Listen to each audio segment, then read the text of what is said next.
Imagine this. You just failed the most important project of your life. Money lost, reputation shaky. People look at you with that quiet pity that feels worse than hate. And then something strange happens. Two people can experience the exact same collapse, and one completely disintegrates, while the other rebuilds, bigger and stronger, within just 6 months. The difference isn't luck, it's not connections, and it's definitely not money. It's psychology specifically, the type of mind that refuses to turn a failure event into a permanent identity. So, what's the first trait of this resilient mindset? It's having an internal locus of evaluation. See, most people live in a mental prison built from other people's opinion. When they fail, their first instinct is to scan the room for proof of their worthlessness. They all think I'm a loser. She's so disappointed in me. Everyone saw me crash and burn. That's an external locus of evaluation. It means your sense of value lives outside of you. And frankly, that's a psychological death trap. Because if your self-worth depends on constant approval, then failure doesn't just hurt, it completely destroys your foundation. Resilient people do something different. They shift the locus of control inward. They evaluate themselves based on their own principles and the integrity of their process, not by the applause or criticism of the crowd. They ask themselves questions like, did I play a clean game? Did I execute my plan with integrity? Did I learn the truth about how this system really works? Let's take an example. 2 founders fail with the same startup idea. Founder A immediately says, I'm finished. I'm so embarrassed. I can't show my face. Their identity is shattered. But founder B says, okay, I just bought some very expensive data with my pain. I now know exactly what didn't work. The next iteration is going to be so much smarter. This isn't just blind optimism. It's a completely different mental operating system. The key line to remember is this. When your value is internal, failure becomes information. But it's painful, yes, but it's not lethal. Now for the second trait, which splits lives in 2. A growth mindset versus a fixed mindset. Here's the single question that defines it. When you fail, do you think, I'm not good enough? Or do you think, I'm not good enough yet? A fixed mindset believes that our abilities are static. You're either smart or you're not. You're either talented or you're not. So when you fail, it becomes final proof that you were never meant for this path in the first place. It's a dead end. A growth mindset, on the other hand, treats abilities like muscles.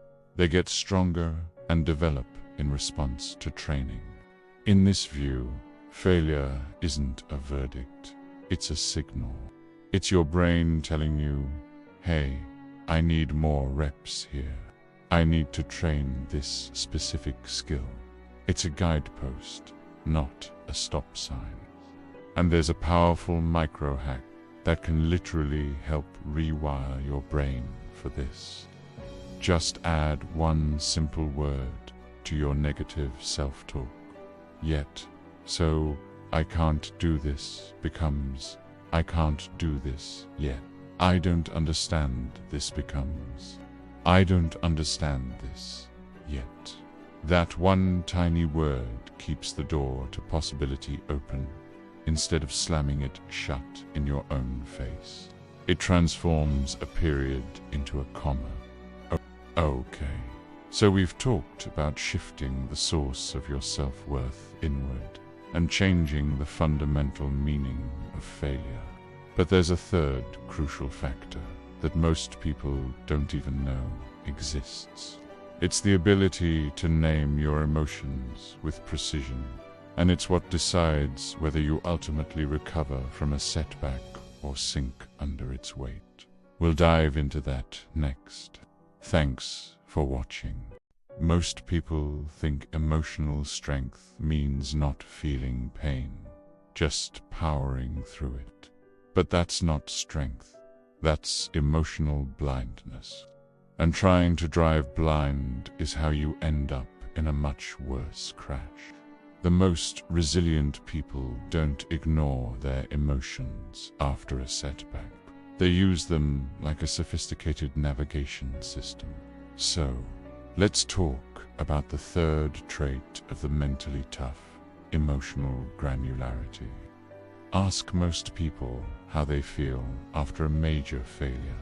You'll get one-word answers: bad, terrible, awful. That vague, foggy feeling is the real problem. When your emotional vocabulary is that basic, your brain can't process the complexity of the situation. It just lumps everything into one giant, overwhelming category called pain, and you drown in it. But people who bounce back faster have something different. They have emotional granularity. They can identify the specific shades of what they're feeling. It's not just bad, it's shame. The feeling of being exposed and judged. Guilt, the feeling that you've let someone down or violated your own standards.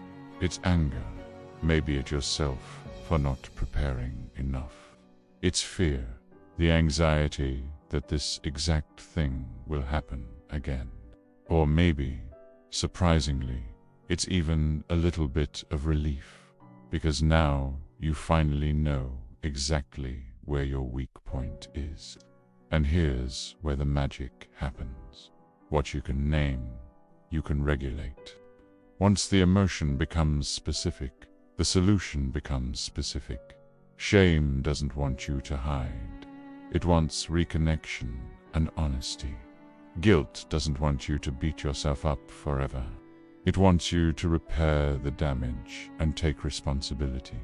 Fear doesn't want you to freeze.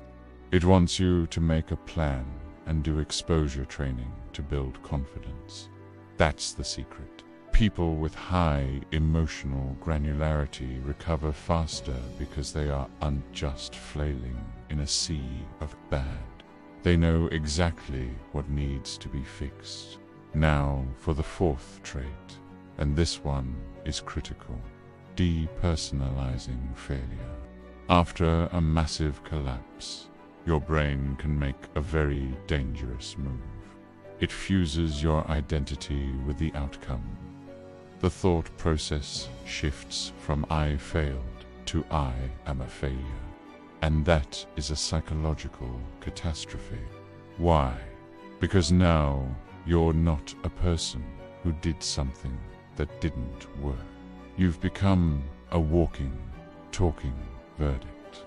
You are, in your own mind, fundamentally flawed. Resilient people refuse to make this leap. They create a clear separation between themselves and the event. They frame it differently. I ran an experiment, and the experiment failed. I made a decision, and it had painful consequences.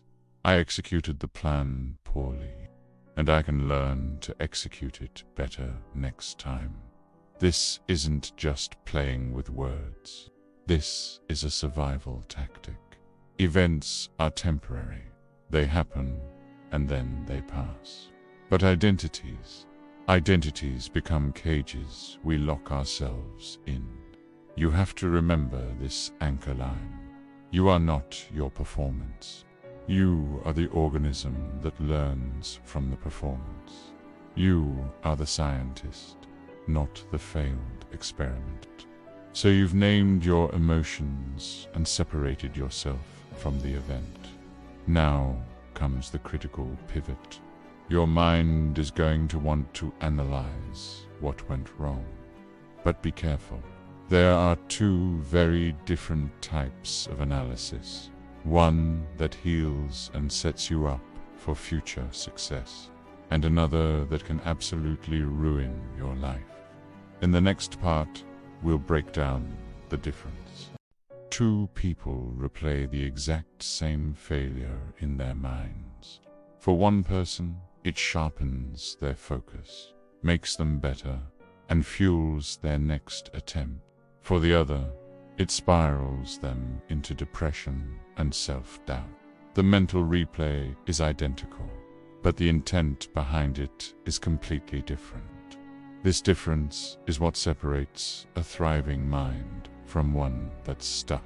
So let's talk about the fifth trait of a clear thinker: reflection without rumination. We often confuse these two, but they are worlds apart. Rumination isn't productive thinking. It's mental self-torture disguised as analysis. It's that voice in your head that sounds like, "How could I have been so stupid?" Or "Why do I always manage to ruin things?" Or the classic, "If only I had done this differently." It's a vicious loop with no exit, constantly dragging you back into the past. It's drenched in emotion, completely saturated with feelings of regret and shame, and it produces zero action. It just keeps you spinning in place. Reflection, on the other hand, is disciplined. It's structured and it's forward-focused. Instead of asking why you're a failure, it asks what exactly went wrong in the process. Instead of beating yourself up, it asks, which of my assumptions was incorrect? And most importantly, it seeks a path forward. What is the smallest, most manageable change I can make to improve my next attempt? And what new rule can I create for myself based on this experience? Here's a simple test you can use anytime. When you find yourself replaying a negative event, ask yourself, is this thought producing a concrete action, or is it just producing more pain? If it's leading to a clear, actionable step, keep it. That's productive reflection. But if it's only generating pain without any plan, cut it immediately. Reframe the question. And here's a powerful micro tool for you. Replace the question, "Why did I fail?" with "What is the next move?" Because why can so easily become a swamp of self-pity, pulling you down deeper. But what's next builds a staircase, leading you up and out. This leads us directly to the sixth trait of a powerful mind: anti-fragility. Most people aim to be resilient. You get hit, you bend, and then you bounce back to your original state, your baseline. That's good. But anti-fragile people do something much rarer and more powerful. They don't just withstand stress, they gain from it. Think about it this way. Fragile is like a glass wine goblet. Under pressure, it shatters.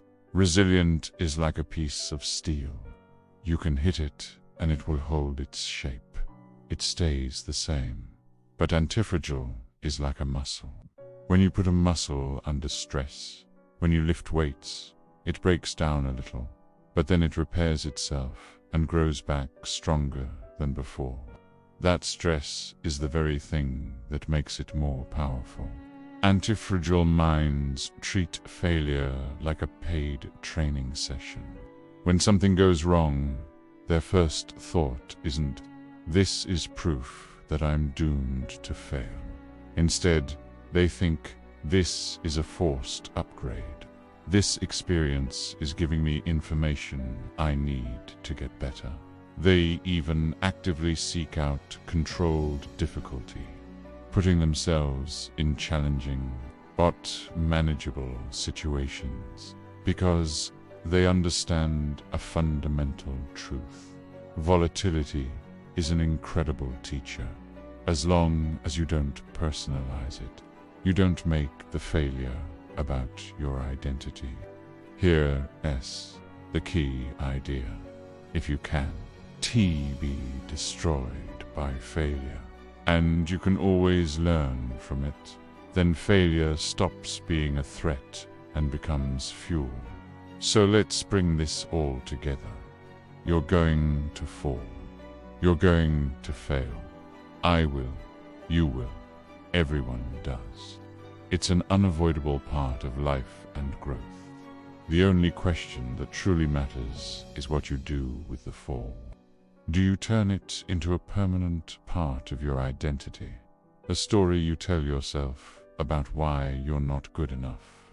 Or do you turn it into data, pure information that you can use to build a better strategy for next time? Failure does not define you. Your response to failure is what defines you. Your story isn't finished yet. The real question is, who do you become when you stand back up? Thanks for watching, and if this helped, make sure to follow for more. If you're still here, still watching my videos, I just want to say something simple. Thank you. In this world of endless noise and constant distractions, the fact that you choose to spend your time here with me means more than you can possibly imagine. It means you're one of those rare people who wants to go deeper, who wants to question things, and who looks for answers inside yourself, not just on the surface. I am honestly so happy that there are people like you who share these interests, these questions, and this search for meaning. So, if you feel like this space resonates with you, please hit that like button, subscribe to the channel, and maybe share this video with someone you know who might need it. Your support helps this content reach more people who are also quietly searching. Thank you for being here, really.